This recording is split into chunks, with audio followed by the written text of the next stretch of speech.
Y ya estamos de regreso y una de las problemáticas más importantes que tenemos hoy en día en nuestro país y en gran parte del mundo es el impacto de la violencia sexual infantil.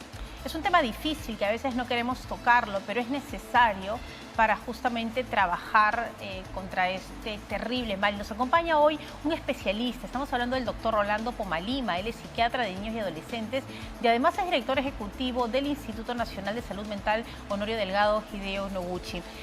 Bienvenido, Rolando, un placer poder conversar sobre este tema tan difícil, porque los padres a veces no queremos tocarlo y decimos, no nos va a pasar, es imposible, en mi entorno eso está muy alejado, pero las estadísticas nos dicen otras cosas, ¿no?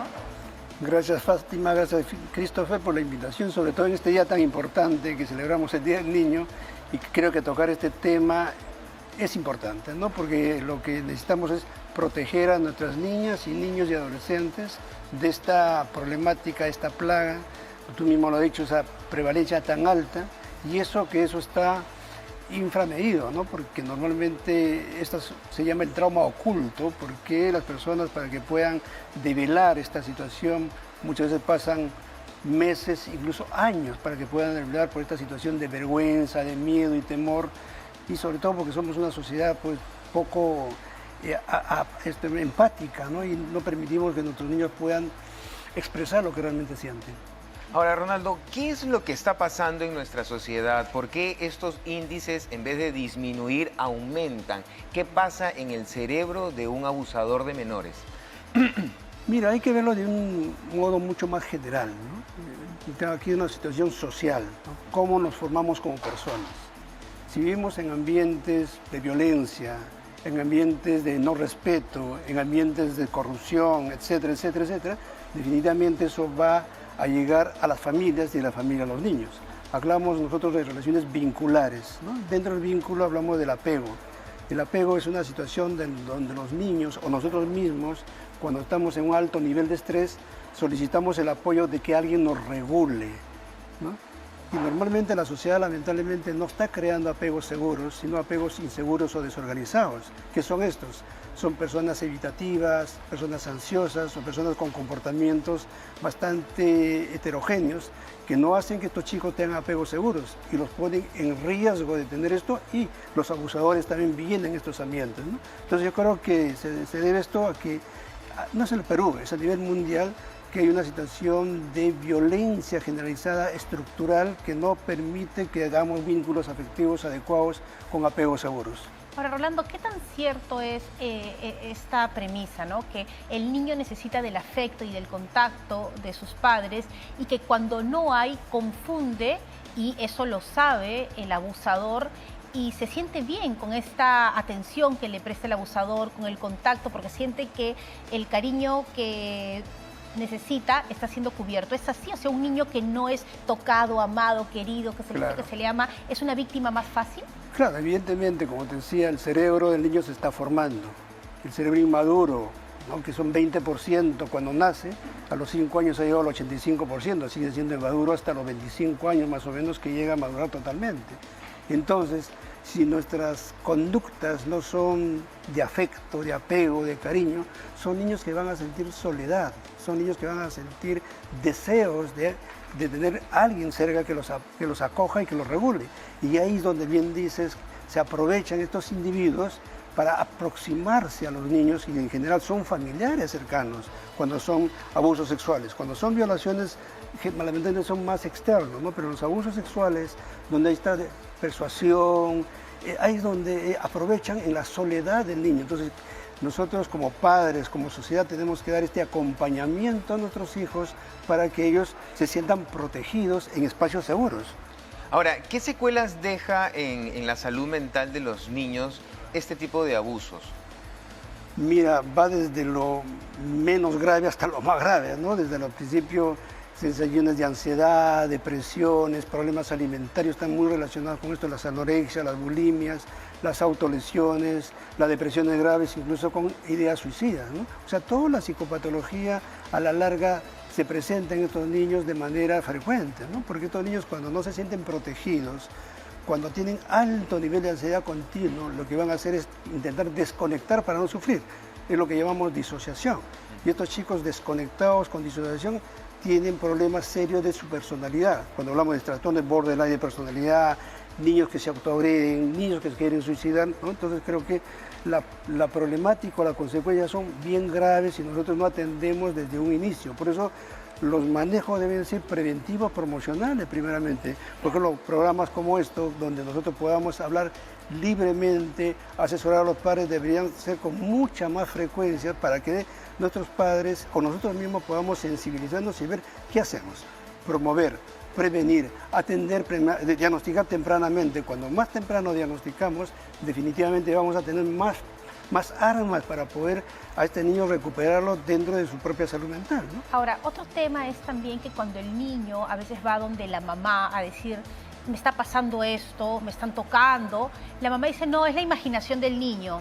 Pero un niño no puede imaginar las cosas que a veces cuenta y uno tiene que tener la capacidad como adulto de saber que la imaginación del niño no puede llegar a tanto y menos con los detalles. Fátima, grave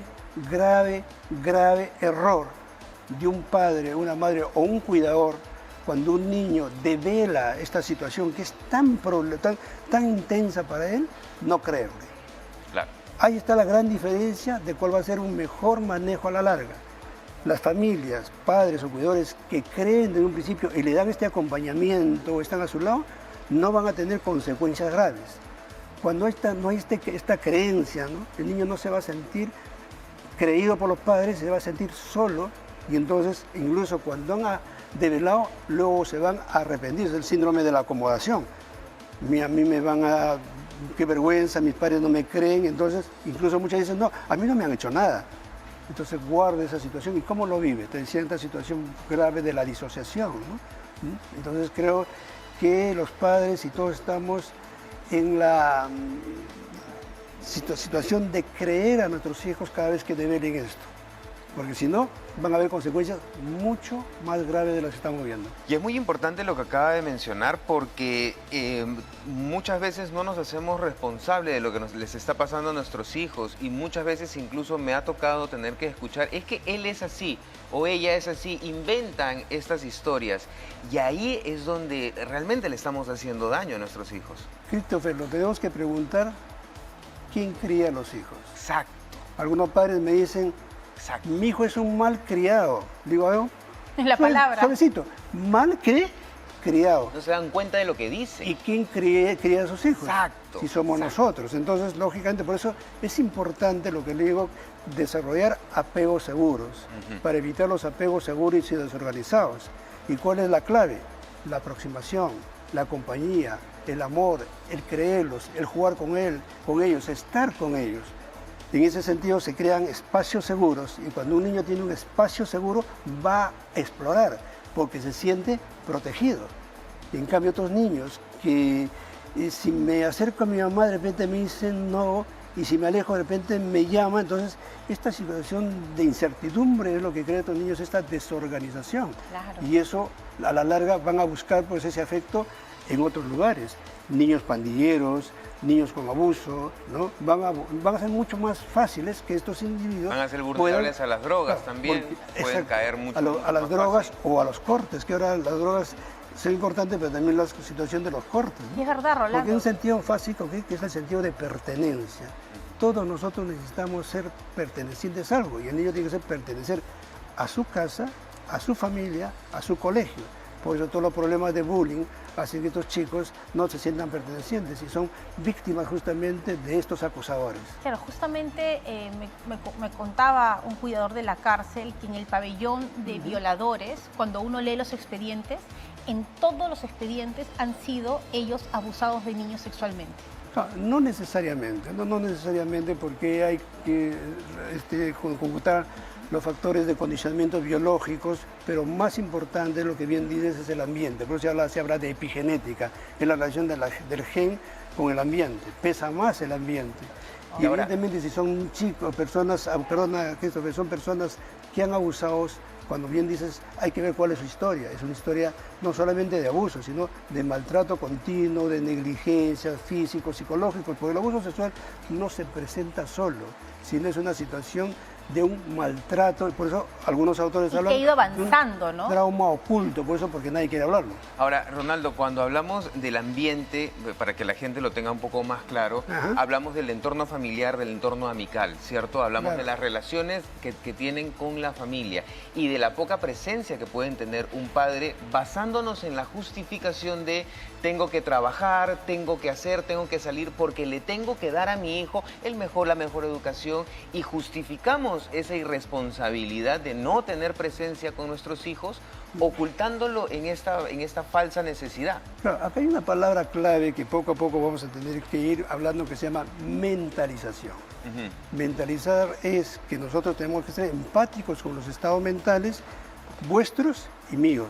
Y entonces yo hago una buena mentalización, voy a crear un niño con apego seguro. Así es. Entonces estos padres que son ausentes no van a tener la oportunidad de prestarle su mente y no van a tener una adecuada mentalización. Así Y es. esto los va a poner a estos chicos en graves riesgos como puede ser, entre otros, el abuso sexual. Así es, y es importante que estemos con nuestros hijos en presencia, que los acompañemos, que conversemos Exacto. muchísimo con ellos y que sientan un apoyo en nosotros, una amistad y sobre todo también paternidad. Muchísimas gracias por estar hoy en el programa. Gracias, Muchísimas Christopher. gracias al doctor Rolando Pomalima, es el experto en niños y adolescentes. No lleven a su niño a un psiquiatra de adultos, es distinto, el cerebro es otra cosa. Así que ya lo saben, el doctor Pomalima los espera siempre en el Instituto Nacional de Salud Mental Honorio Delgado Hideo Noguchi. Muchas gracias por haber estado aquí.